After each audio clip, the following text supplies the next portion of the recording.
All right, welcome back to my YouTube channel, guys. Today, I'm excited. I have Chantel with us. This is a famous YouTube family. If you're familiar with Growing Up Without Borders, this is the mother. They are a family of five. A mom, sorry, mom. A family of five that are traveling the world. They have been to 100 countries. This is their 100th country. They came into New Zealand and they kind of got stuck here because of COVID, which they've really enjoyed their time here. And so I just thought that this would be a great topic that I think that my audience would really like, and to find out what it's like traveling the world. What are some of the best spots? Just really some recommendation. I mean, this is somebody who's traveled with a family around the world to 100 different countries. So stay tuned. This is going to be great. Subscribe below. Here we go.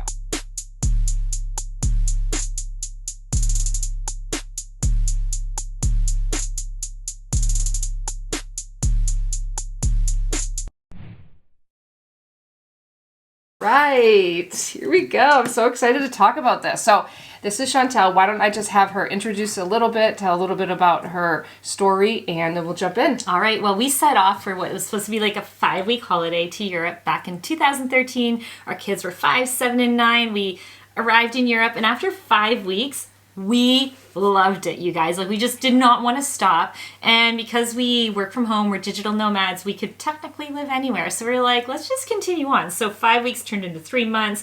And well, now we're still going, and it's 100 countries later. So you just went on a holiday, yeah, and it turned into a whole lifestyle. It did. So it didn't happen. Travel does that to you. Just be warned if you don't travel. Could be addictive. Yeah, it is. So yeah. Oh, that's such a cool story. Yeah. So our girls are now 12, 15, 17. They are trialing behind me. So this is Country 100. They're at 98, 99. And as a family goal now, we actually are on a mission to travel to every country in the world. Oh my gosh. So this is going to be... How cool is that? Yeah, cool, crazy. I don't know what you call it, but it's... Fair enough. A little bit hard now. Hopefully that you can. Yeah, hopefully, it's becoming more and more difficult. It's so cool. If you guys have not seen their channel, check it out. Growing Up Without Borders. I'll link it above, and it's just amazing. And if you just want to learn about country or see a country, it's very cool. Yeah. Yeah. Awesome. So today I thought, what a great opportunity to talk about, because I have traveled some, but not even close to 100 countries. And so I thought, how fun would it be to find out, what are some of the best countries to visit, to live in, because even though you're from Canada. I'm from Canada. Yeah. And we moved to Florida because we don't like the cold or the mosquitoes, so we kind of did this back forth thing. Then okay, so you're normal like that you don't like the cold. I like that about you. Yeah, we tend to skip winters. That's good. Yeah. And you have a house in Switzerland. We have a home base there. And we're digital nomads, so we're basically all around the world. Yeah.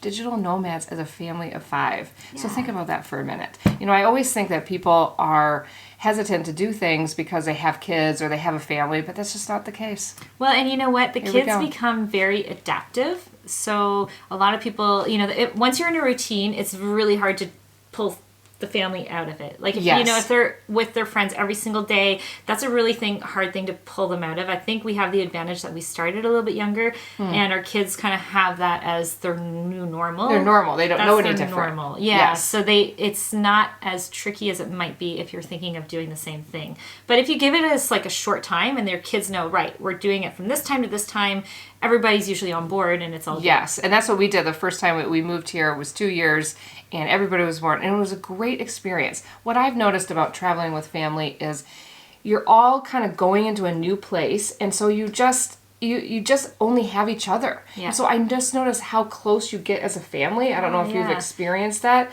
You have to kind of work together. You don't know anybody else, so you're together. And I moved here because I wanted to give my kids an international experience, but what I found is that we really grew close together, way better than I could have really anticipated, more than you could ever get on a week vacation. Oh, for sure. And I think most families, let's just pick the United States, not to pick on the United States, but in general, kids are off to this practice, that practice. The distances are far. The parents are driving. One's working the schedule, one working. It wasn't until COVID, until Yeah. my own cousin said, this is the first meal we've had together in I don't know how long. And I'm like, what? Like, we eat every meal together. We are always together. Yeah, so you're there's just just together. a different, and Right. is that good or bad? I don't know. I mean, maybe Of course, good. it's not perfect. Yeah. But, you know, but you do, I think that when you're thrown into a new situation, and especially you, if you're traveling to all these different countries, and you start to appreciate the skills that each person brings to the table. Yeah. You know, like you appreciate your husband in a different way. He appreciates you in a different way because, Not you always, know, but yeah. But okay. not always, but do you know what I Yeah. mean? Like, I Yeah. just, overall. And you yeah. make it work. And you make because it work. you're You forced have to. This is it. There's no to work option. together. That's right. And you're put Together. into situations that might be a little bit more stressful and challenging. yes. And so you learn to make that work as a family structure as well. Because you know, this person's good at that, we'll let them do that. Yes. Like when it comes to flights and we're in a situation, my husband knows that he's the fighter, so he's like, and she's like, I'm more maybe diplomatic about it. He's like, you deal with that and I'll just step away. And so Right. we're all good at like, right, if we need to do this, he'll go. Right. I feel like I've really honed the strengths and weaknesses of every member of my family. You know what I mean? Yeah. And then together, you work together and use those, and it's really great. Anyway, we could talk about this forever. Yes, but it's true. But it's so true. It's so good. So I thought, like, let's take a moment and talk about some of the best countries that you've been to in terms of, let's talk about in terms of money, Okay. like communication issues, food. Let's talk about food, yes, right? Ooh, Maybe yeah. like the nicest, most welcoming countries. Okay. So let's just talk about those 4 things. So let's talk about money first. So like when you're traveling, you know, everybody's like, it's so expensive. Oh my gosh. Yeah. You know, so, I mean, if you want to just pick travel for cost of like ease of doing and everything like that, like go to Eastern Europe over maybe some of the most popular spots in Europe. If you want to go to Europe Really? as a continent, head to Eastern Europe. It's a Okay. fourth of the price. You're going to get so much more for your money. And you're going to see the same cobblestone streets, the same museum, the same castles, the same fortresses, and the same coastal line as you would. really? Yeah, so I don't want to knock off like France and the UK and Spain and all that, but like you go to Croatia and you go to like Greece or I mean that's this so might sound cool. crazy, but what if you go to Albania? I mean, no one really goes there, but you know there's some Turkey. Yes, like Lexi's best friends, families from Albania. There and they you rave go. about it. In And that's Turkey, like, they say the it's beaches great. are crazy. So great. you know, you just have to maybe do things a little bit differently. I mean, Romania, Poland, like, and the history there, and all the things are the same, but it could be a fraction of the cost. So that's Wow. one. If you want to go to Asia, you know is so Yeah. darn inexpensive to be able to travel with a That's family, true. and you get so much. Yeah, and so Southeast many- Asia especially. Yeah, exactly. Southeast Asia. Yes. There you go. Yes. It's So- so great. You guys, to go there with a family is, I could not believe the ease of travel with kids. Yeah. And it's so Oh, cheap. for sure. Because you can So hop around on the planes and get Yes, from and A to so B. easy, like to get food, to do laundry, to travel. We would say, so we would be like, okay, well, we want to go to these 6 spots. We're only here for a day, and we would hire a tuk-tuk driver for $30, 30 New Zealand dollars, Whoa. and he would drive us wherever, and he would just wait until we've done with the Wow. museum, and we get back on and do it. And I was like, are you kidding me? Like, That's this is so fantastic. easy. And you were probably being overcharged. Yeah, well, but it was still fantastic really deal, reasonable. right? Yeah, And they were great, and we had relationships with them, and it just added to the experience. Like, I still talk to my tuk-tuk drivers on social. So hi, if you're watching. And so That is awesome. No, I mean, and you could take it like Central America or South America. I mean, it's that may be a little bit harder in the sense that in Southeast Asia you can hop around to different places so much easier, whereas True. South America it's very expensive to get from point A to point B. So is it expensive, like, in the country? Like, if you're visiting No. Argentina or Chile or... It depends on which country. Oh, so it like does, Uruguay okay. is way more expensive than okay. let's say Brazil or whatever. So, but on and all, it's maybe less expensive to go to Southeast Asia over there, and the distances to get to one another. Like if you wanted to hit up a few countries, but Central America I found was like as well very inexpensive, and you can see so much. And- Great. yeah, so there's a lot of countries that are a lot. I've heard that, like, in South America they don't have, like, public toilets. Is that true? It depends on the country. Oh, it does. Okay. Like so we took Because that's a little stressful. we took amazing buses in Brazil, and we were thinking just like, oh, all of South America is going to be the same, right? Well, no. So we were in Bolivia, okay. and then when we stopped to use a bathroom, it was like a hole, and we're like, and the bus didn't have a toilet. And we're right. like, gosh, we're traveling with 3 girls. No, I know. That was it's hard. stressful. Toilets are important in travel when you have kids. We could do a whole video. A whole just on video that. on... Yes. toilets around the Or world. like when I've been in Europe and I have to like pay somebody to go in. I'm like, what do Yeah. you mean I have to pay to use a toilet? Yeah. And they give you a little tiny little thing of toilet paper. You're like, Yeah. can I please have a little more? That's so true. Or like in Thailand, like you have to like just stand over a hole. Yep. And like, where do I sit? Yeah, well, you know Oh, what? okay. In Italy, at a very tourist spot, they even had holes. And then I found out after there was 2 stalls with actual toilets. Yes, and I'm like, I found that out. are you kidding me? Yes. Like, seriously, I've been guys. standing. I know. But this is 2021 now. Get with the Get with program, it, Italy. Get your toilets in order. And France, clean those toilets up. seriously so easy for guys. Oh, they have no yes. idea what we go through. No. So that's really, really good tips. Eastern Europe and like South America, and that's really Yeah. that's helpful. Yeah, thank you. I did not know Cool. that. Okay, cool. Okay, let's talk Food. about food. What is the best food? And maybe, I don't know, it doesn't have to be cheap necessarily. But let's just talk about the best well, in all, honestly, food in Europe is probably at the top of the top. I mean, Really? well, it's so savory. It's so delicious. Like France, and I mean, we've ate at so many amazing places all over Europe. Just in a food. whole. So France, what about, like France, so Well- they're always snotty about how good their food is. So It it's really is. true. It's it true. just really is true. The bakeries and all the food. The food's Okay. just better. It's just better. It is what it is. Yeah, I mean, Slovenia had the most amazing food as well. Really? Yeah. I mean, and it depends on what you like. Like, okay, Spain, Italy, but I mean, after being in Italy a lot, like, we had pizza, pasta. pizza. You know, you can get fish, but our kids are like, okay, Mom, I'm done with the pizza, pasta. Where's my other food? So, it just depends. It's a rough life. Pizza, pasta, wine. Ooh, olives, good olives. Yum, Oh yum. my gosh. No, that but sounds Europe, so I would good. honestly have to say, is in the top. Okay. Yeah. Cool. Yeah. Okay. So Europe. Yeah. Hmm. Okay. Good. Food. Go to Europe. I'm sure you guys have. I've only been there once, so Hmm. I'm dying to go. I was planning on going this year, but COVID. Here we Yeah. are. All right. Cool. Let's talk about also. What was the third one? Oh, communication, talking.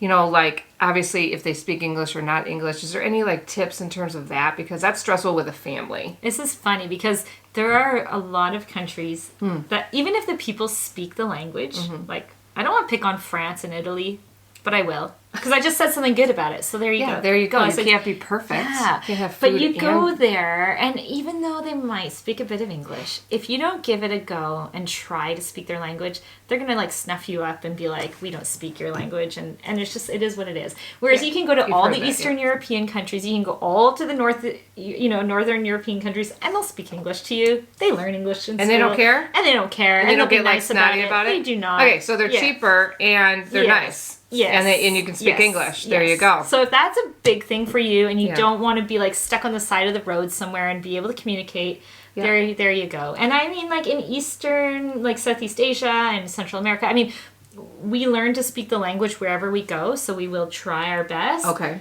And we've learned a lot of Spanish, being in a lot of Spanish-speaking countries for so many months Sure. that we can get by. So for us, it's not an issue. So but you're fluent in English and French. French and And then can get by Spanish, in pretty Spanish. good. Okay. But like Russia, for example, when I went to Belarus, it's like forget about it. So if you don't have Google Translated downloaded because there's no Wi-Fi, forget about Good it. tip. Forget about it. So if I put myself in in those shoes where I'm only speaking English or I'm only speaking French or Spanish or whatever it is, and I go to this, it is hard. That's a big thing if you can't communicate. Yes. So and you're That's a trying to big communicate border crossings, insurance on the cars, and they're like, no, you're not coming in, and you're just like, you can't communicate. What do you do? Oh, interesting. You know what I mean? Those are stressful moments. Those are It's stressful not like you're just ordering a coffee. You're trying to get into their country.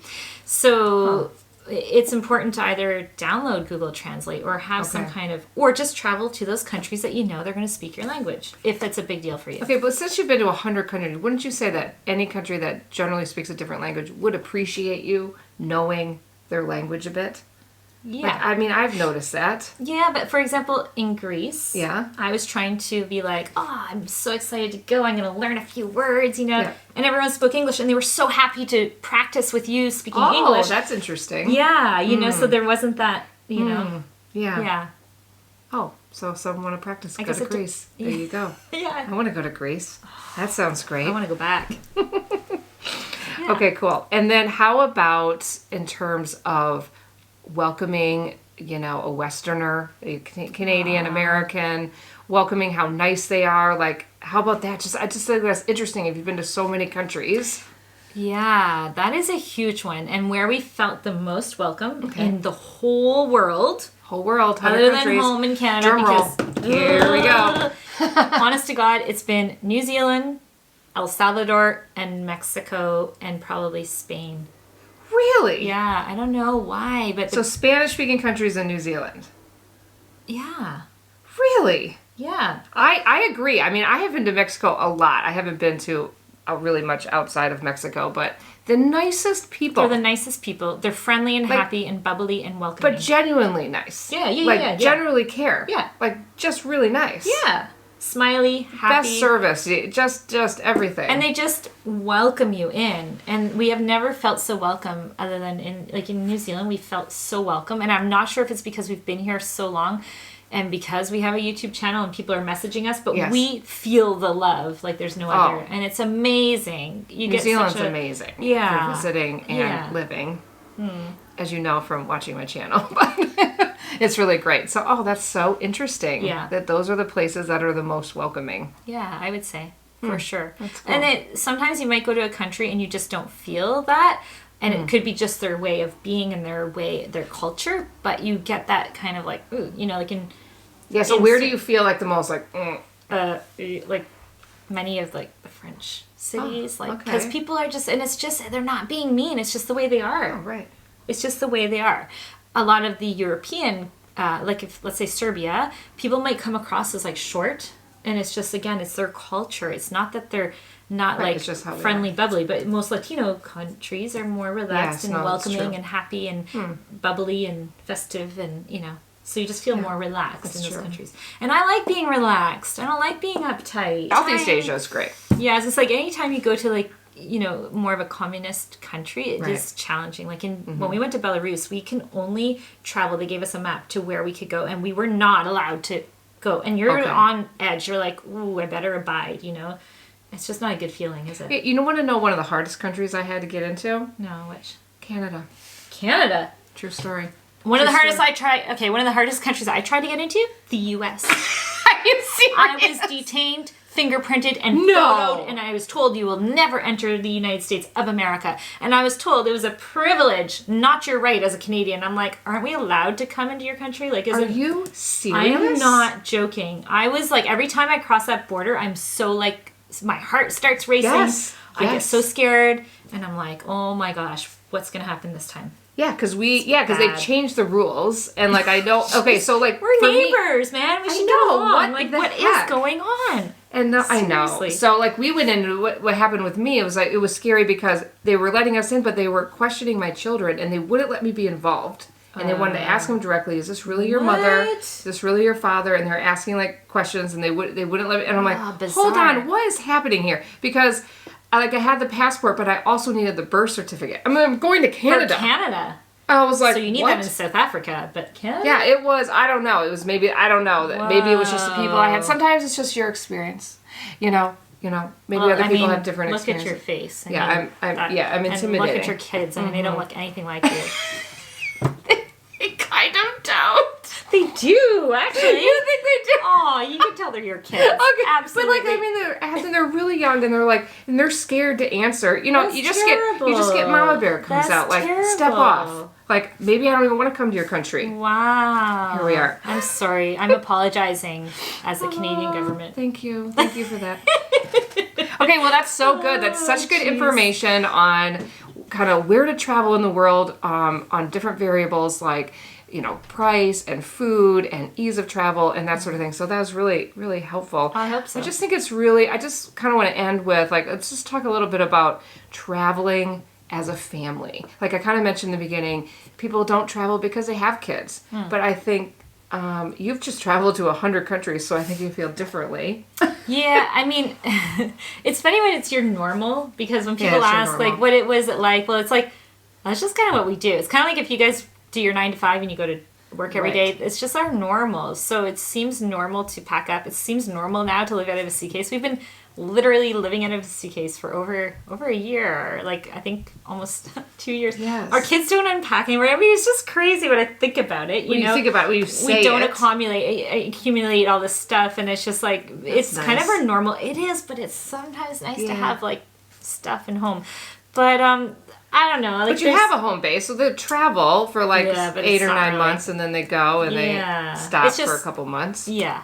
Yeah. Yeah.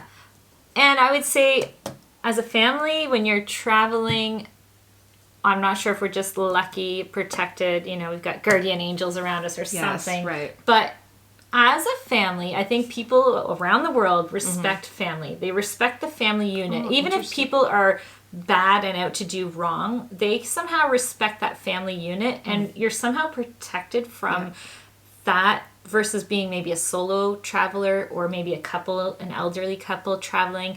People won't harm a family, and they are Interesting. not necessarily out to harm you as much. Maybe ripped off and stuff, that happens. And we've had situations, of course. But as a whole, I feel like we've got that safety in numbers when we're traveling together, and then just less. Interesting. Yeah, Oh, that's a good point. So yeah. you just feel like it's pretty More- easy and that people could do this. So and they people could want to start- genuinely help you. Yeah. And people around Yeah. the world, let's just put Right. it this way. Around the world, people are working, they're going to school, they're making a living, they're trying to raise their families in the best way that they can. And so everywhere in the world is pretty much the same, just done differently. Yeah. Right? Okay. So as long as you're open to like, hey, they just do it different. That's so cool. Yeah. And like her girls are so cool. I've been hanging out with them, and they love it. It's their normal. They don't really Yeah. know any different. Yeah. And they like it, and they're happy, and they're fun to talk to because they're great stories. And it's really cool. And like they just must be able to just the skills you learn in adapting, the skills you learn in being okay with change. You know what I mean? Yeah. All the time. Yeah. But you always have like your core unit, so you have Yeah. the safety Yeah. with your family. But then I think those are really, really good skills to be learning. I think so. Yeah. Give it a try. If you thought like, oh, I can't do it, just try it. Try it, telling you. do It's it. way easier than I ever anticipated, honestly. Wow. So, that's family of 5, family of 6, we've traveled. You can too. cool. Yes. Okay, well, thanks so much for joining us today, Hey, Chantal. thanks It's for been having me, you guys. Really great. Yeah. So, you guys subscribe below if you like this content. Also, check out my new mug. I can't be bothered. Kiwi American merchandise. The link is below. I'll put it below if you want to get some. It's great. I have T-shirts. I have sweatshirts. I have backpacks. It's so much fun. So, thanks for joining us today, and we will see you next week. Bye. Bye.